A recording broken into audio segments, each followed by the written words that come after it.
1 Samuel, chapter 1. There was a certain man from Ramathaim, a Zuphite from the hill country of Ephraim, whose name was Elkanah, son of Jeroham, the son of Elihu, the son of Tohu, the son of Zuph, an Ephraimite. He had 2 wives. One was called Hannah, and the other Peninnah. Peninnah had children, but Hannah had none. Year after year this man went up from his town to worship and sacrifice to the Lord Almighty at Shiloh, where Hophni and Phinehas, the 2 sons of Eli, were priests of the Lord. Whenever the day came for Elkanah to sacrifice, he would give portions of the meat to his wife Peninnah, and to all her sons and daughters. But to Hannah he gave a double portion, because he loved her, and the Lord had closed her womb. And because the Lord had closed her womb, her rival kept provoking her in order to irritate her. This went on year after year. Whenever Hannah went up to the house of the Lord, her rival provoked her till she wept and would not eat. Elkanah, her husband, would say to her, "Hannah, why are you weeping? Why don't you eat? Why are you downhearted? Don't I mean more to you than 10 sons?" Once when they had finished eating and drinking in Shiloh, Hannah stood up. Now Eli the priest was sitting on a chair by the doorpost of the Lord's temple. In bitterness of soul Hannah wept much and prayed to the Lord. And she made a vow, saying, O Lord Almighty, if you will only look upon your servant's misery and remember me, and not forget your servant, but give her a son, then I will give him to the Lord for all the days of his life, and no razor will ever be used on his head. As she kept on praying to the Lord, Eli observed her mouth. Hannah was praying in her heart, and her lips were moving, but her voice was not heard. Eli thought she was drunk, and said to her, "How long will you keep on getting drunk? Get rid of your wine." Not so, my lord, Hannah replied. I am a woman who is deeply troubled. I have not been drinking wine or beer. I was pouring out my soul to the Lord. Do not take your servant for a wicked woman. I have been praying here out of my great anguish and grief. Eli answered, "Go in peace, and may the God of Israel grant you what you have asked of him." She said, May your servant find favor in your eyes. Then she went her way and ate something, and her face was no longer downcast. Early the next morning they arose and worshipped before the Lord, and then went back to their home at Ramah. Elkanah lay with Hannah his wife, and the Lord remembered her.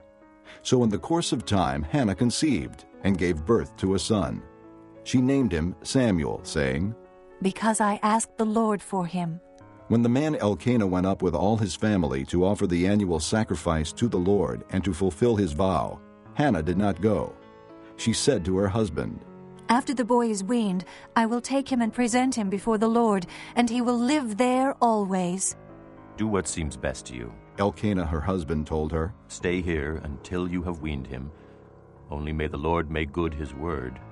So the woman stayed at home and nursed her son until she had weaned him. After he was weaned, she took the boy with her, young as he was, along with a 3-year-old bull, an ephah of flour, and a skin of wine, and brought him to the house of the Lord at Shiloh.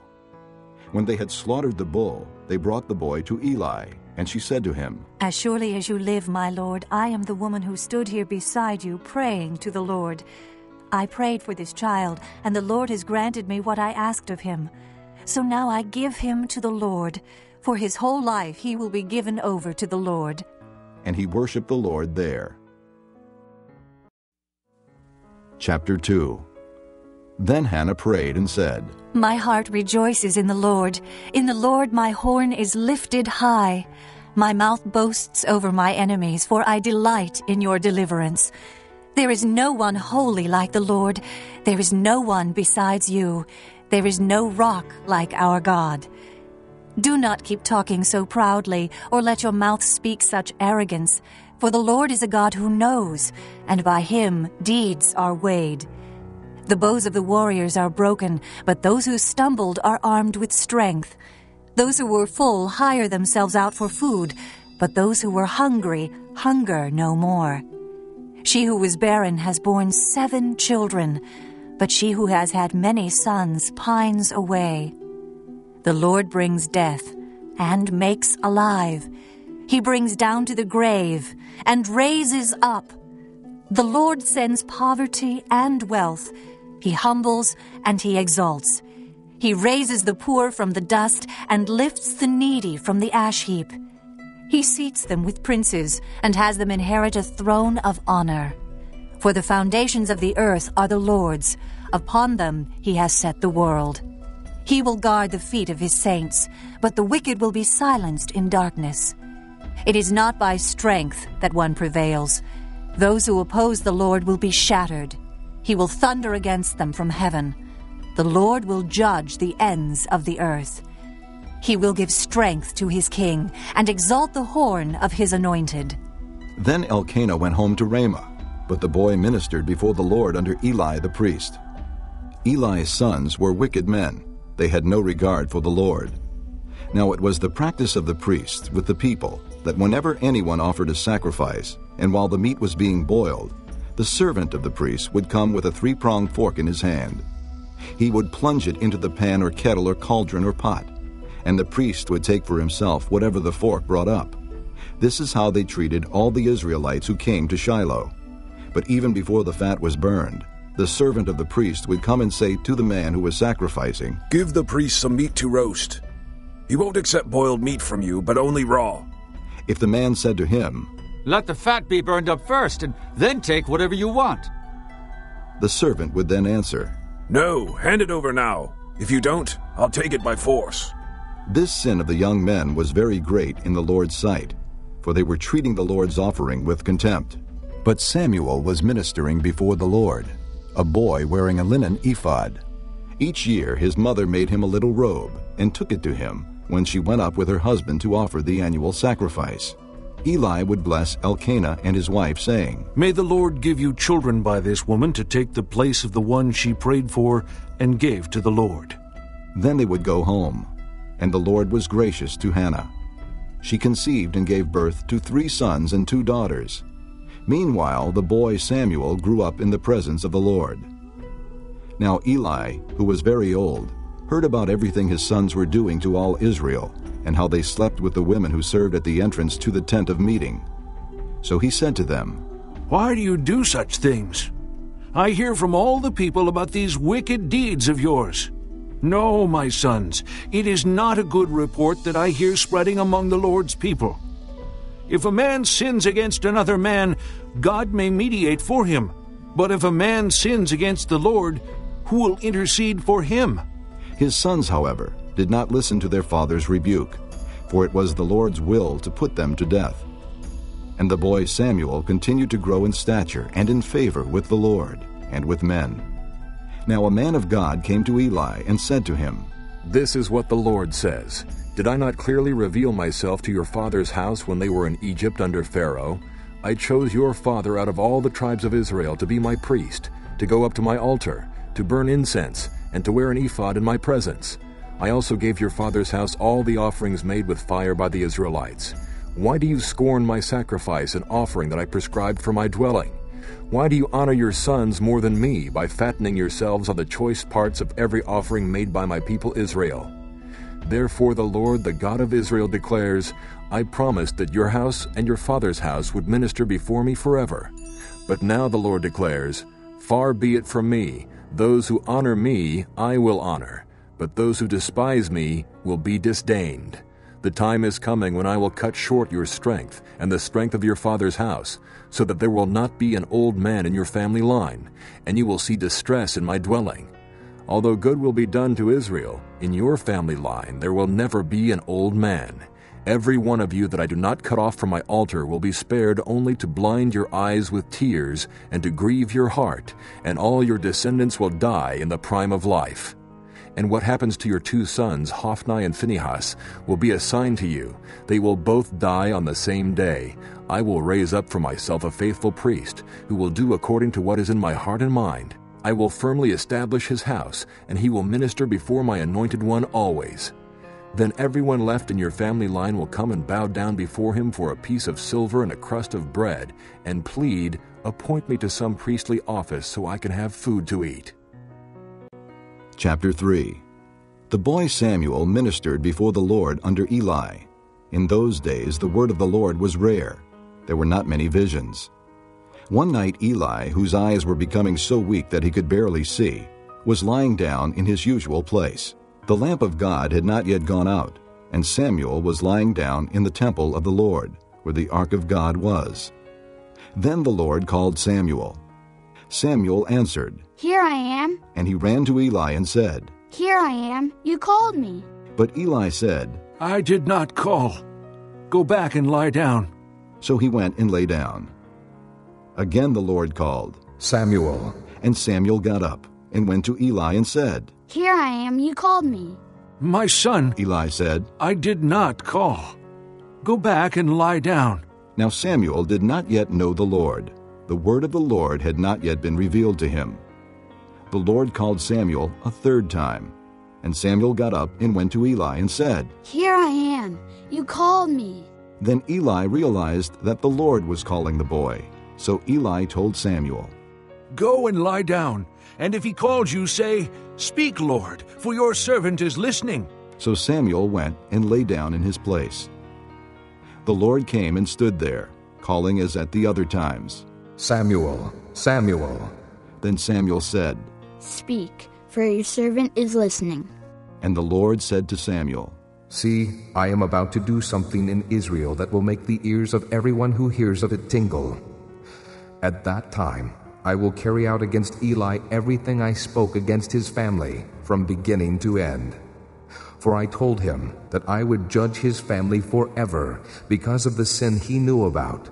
His sons made themselves contemptible, and he failed to restrain them. Therefore, I swore to the house of Eli, the guilt of Eli's house will never be atoned for by sacrifice or offering. Samuel lay down until morning, and then opened the doors of the house of the Lord. He was afraid to tell Eli the vision, but Eli called him and said, Samuel, my son. Samuel answered, "Here I am." What was it he said to you? Eli asked. Do not hide it from me. May God deal with you, be it ever so severely, if you hide from me anything he told you. So Samuel told him everything, hiding nothing from him. Then Eli said, He is the Lord. Let him do what is good in his eyes. The Lord was with Samuel as he grew up, and he let none of his words fall to the ground. And all Israel, from Dan to Beersheba, recognized that Samuel was attested as a prophet of the Lord. The Lord continued to appear at Shiloh, and there he revealed himself to Samuel through his word. Chapter 4. And Samuel's word came to all Israel. Now the Israelites went out to fight against the Philistines. The Israelites camped at Ebenezer, and the Philistines at Aphek. The Philistines deployed their forces to meet Israel, and as the battle spread, Israel was defeated by the Philistines, who killed about 4,000 of them on the battlefield. When the soldiers returned to camp, the elders of Israel asked, Why did the Lord bring defeat upon us today before the Philistines? Let us bring the ark of the Lord's covenant from Shiloh, so that it may go with us and save us from the hand of our enemies. So the people sent men to Shiloh, and they brought back the ark of the covenant of the Lord Almighty, who is enthroned between the cherubim. And Eli's two sons, Hophni and Phinehas, were there with the ark of the covenant of God. When the ark of the Lord's covenant came into the camp, all Israel raised such a great shout that the ground shook. Hearing the uproar, the Philistines asked, What's all this shouting in the Hebrew camp? When they learned that the ark of the Lord had come into the camp, the Philistines were afraid. A god has come into the camp, they said. We're in trouble. Nothing like this has happened before. Woe to us! Who will deliver us from the hand of these mighty gods? They are the gods who struck the Egyptians with all kinds of plagues in the desert. Be strong, Philistines. Be men, or you will be subject to the Hebrews as they have been to you. Be men and fight. So the Philistines fought, and the Israelites were defeated, and every man fled to his tent. The slaughter was very great. Israel lost 30,000 foot soldiers. The ark of God was captured, and Eli's two sons, Hophni and Phinehas, died. That same day, a Benjamite ran from the battle line and went to Shiloh, his clothes torn and dust on his head. When he arrived, there was Eli sitting on his chair by the side of the road, watching, because his heart feared for the ark of God. When the man entered the town, and told what had happened, the whole town sent up a cry. Eli heard the outcry and asked, "What is the meaning of this uproar?" The man hurried over to Eli, who was 98 years old and whose eyes were set so that he could not see. He told Eli, "I've just come from the battle line. I fled from it this very day." Eli asked, "What happened, my son?" The man who brought the news replied, "Israel fled before the Philistines, and the army has suffered heavy losses. Also, your 2 sons, Hophni and Phinehas, are dead, and the ark of God has been captured." When he mentioned the ark of God, Eli fell backward off his chair by the side of the gate. His neck was broken, and he died, for he was an old man and heavy. He had led Israel 40 years. His daughter-in-law, the wife of Phinehas, was pregnant and near the time of delivery. When she heard the news that the ark of God had been captured, and that her father-in-law and her husband were dead, she went into labor and gave birth, but was overcome by her labor pains. As she was dying, the women attending her said, "Don't despair. You have given birth to a son." But she did not respond or pay any attention. She named the boy Ichabod, saying, "The glory has departed from Israel," because of the capture of the ark of God and the deaths of her father-in-law and her husband. She said, "The glory has departed from Israel, for the ark of God has been captured." Chapter 5. After the Philistines had captured the ark of God, they took it from Ebenezer to Ashdod. Then they carried the ark into Dagon's temple and set it beside Dagon. When the people of Ashdod rose early the next day, there was Dagon, fallen on his face on the ground before the ark of the Lord. They took Dagon and put him back in his place. But the following morning when they rose, there was Dagon, fallen on his face on the ground before the ark of the Lord. His head and hands had been broken off and were lying on the threshold. Only his body remained. That is why to this day neither the priest of Dagon nor any others who enter Dagon's temple at Ashdod step on the threshold. The Lord's hand was heavy upon the people of Ashdod and its vicinity. He brought devastation upon them and afflicted them with tumors. When the men of Ashdod saw what was happening, they said, "The ark of the God of Israel must not stay here with us, because his hand is heavy upon us, and upon Dagon our God." So they called together all the rulers of the Philistines and asked them, "What shall we do with the ark of the God of Israel?" They answered, "Have the ark of the God of Israel moved to Gath." So they moved the ark of the God of Israel. But after they had moved it, the Lord's hand was against that city, throwing it into a great panic. He afflicted the people of the city, both young and old, with an outbreak of tumors. So they sent the ark of God to Ekron. As the ark of God was entering Ekron, the people of Ekron cried out, "They have brought the ark of the God of Israel around to us to kill us and our people." So they called together all the rulers of the Philistines and said, "Send the ark of the God of Israel away. Let it go back to its own place, or it will kill us and our people." For death had filled the city with panic. God's hand was very heavy upon it. Those who did not die were afflicted with tumors, and the outcry of the city went up to heaven. Chapter 6. When the ark of the Lord had been in Philistine territory 7 months, the Philistines called for the priests and the diviners and said, "What shall we do with the ark of the Lord? Tell us how we should send it back to its place." They answered, "If you return the ark of the God of Israel, do not send it away empty, but by all means send a guilt offering to him. Then you will be healed, and you will know why his hand has not been lifted from you." The Philistines asked, "What guilt offering should we send to him?" They replied, 5 gold tumors and 5 gold rats, according to the number of the Philistine rulers, because the same plague has struck both you and your rulers. Make models of the tumors and of the rats that are destroying the country, and pay honor to Israel's God. Perhaps he will lift his hand from you and your gods and your land. Why do you harden your hearts as the Egyptians and Pharaoh did? When he treated them harshly, did they not send the Israelites out so they could go on their way? Now then, get a new cart ready, with 2 cows that have calved and have never been yoked. Hitch the cows to the cart, but take their calves away and pen them up.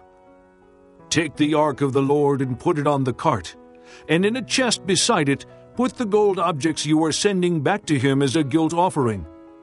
Send it on its way, but keep watching it. If it goes up to its own territory toward Beth-Shemesh, then the Lord has brought this great disaster on us. But if it does not, then we will know that it was not his hand that struck us, and that it happened to us by chance." So they did this. They took 2 such cows and hitched them to the cart, and penned up their calves. They placed the ark of the Lord on the cart, and along with it the chests containing the gold rats and the models of the tumors. Then the cows went straight up toward Beth-Shemesh, keeping on the road and lowing all the way. They did not turn to the right or to the left. The rulers of the Philistines followed them as far as the border of Beth-Shemesh.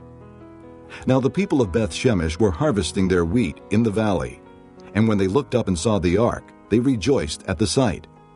The cart came to the field of Joshua of Beth-Shemesh, and there it stopped beside a large rock.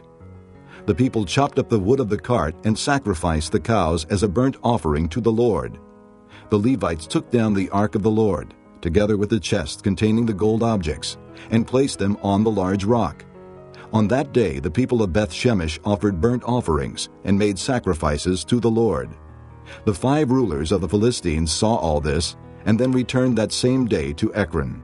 These are the gold tumors the Philistines sent as a guilt offering to the Lord, 1 each for Ashdod, Gaza, Ashkelon, Gath, and Ekron.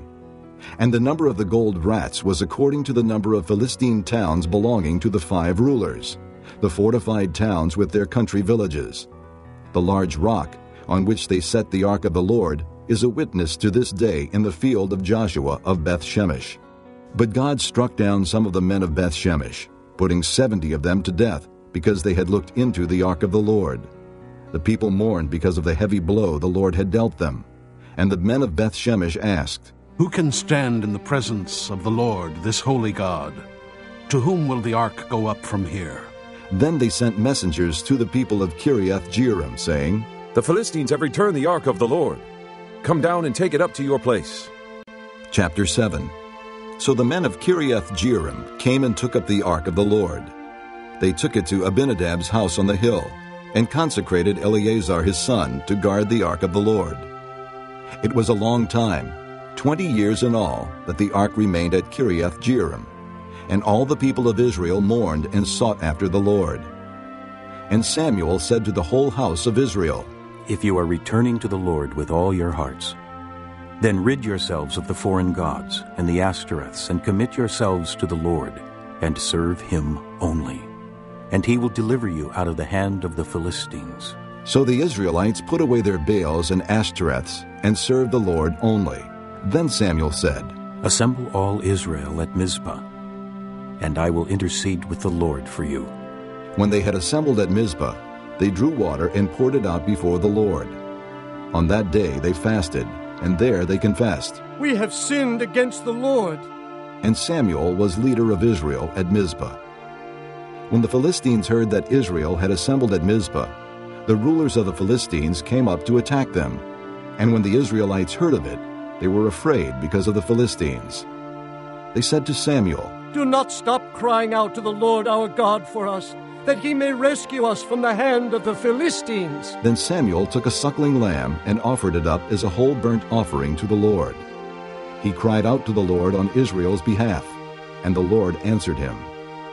While Samuel was sacrificing the burnt offering, the Philistines drew near to engage Israel in battle.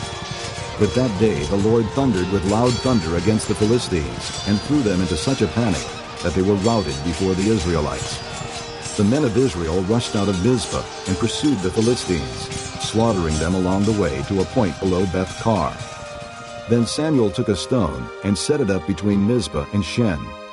He named it Ebenezer, saying, "Thus far has the Lord helped us." So the Philistines were subdued and did not invade Israelite territory again. Throughout Samuel's lifetime, the hand of the Lord was against the Philistines. The towns from Ekron to Gath that the Philistines had captured from Israel were restored to her, and Israel delivered the neighboring territory from the power of the Philistines. And there was peace between Israel and the Amorites. Samuel continued as judge over Israel all the days of his life. From year to year, he went on a circuit from Bethel to Gilgal to Mizpah, judging Israel in all those places. But he always went back to Ramah, where his home was, and there he also judged Israel. And he built an altar there to the Lord.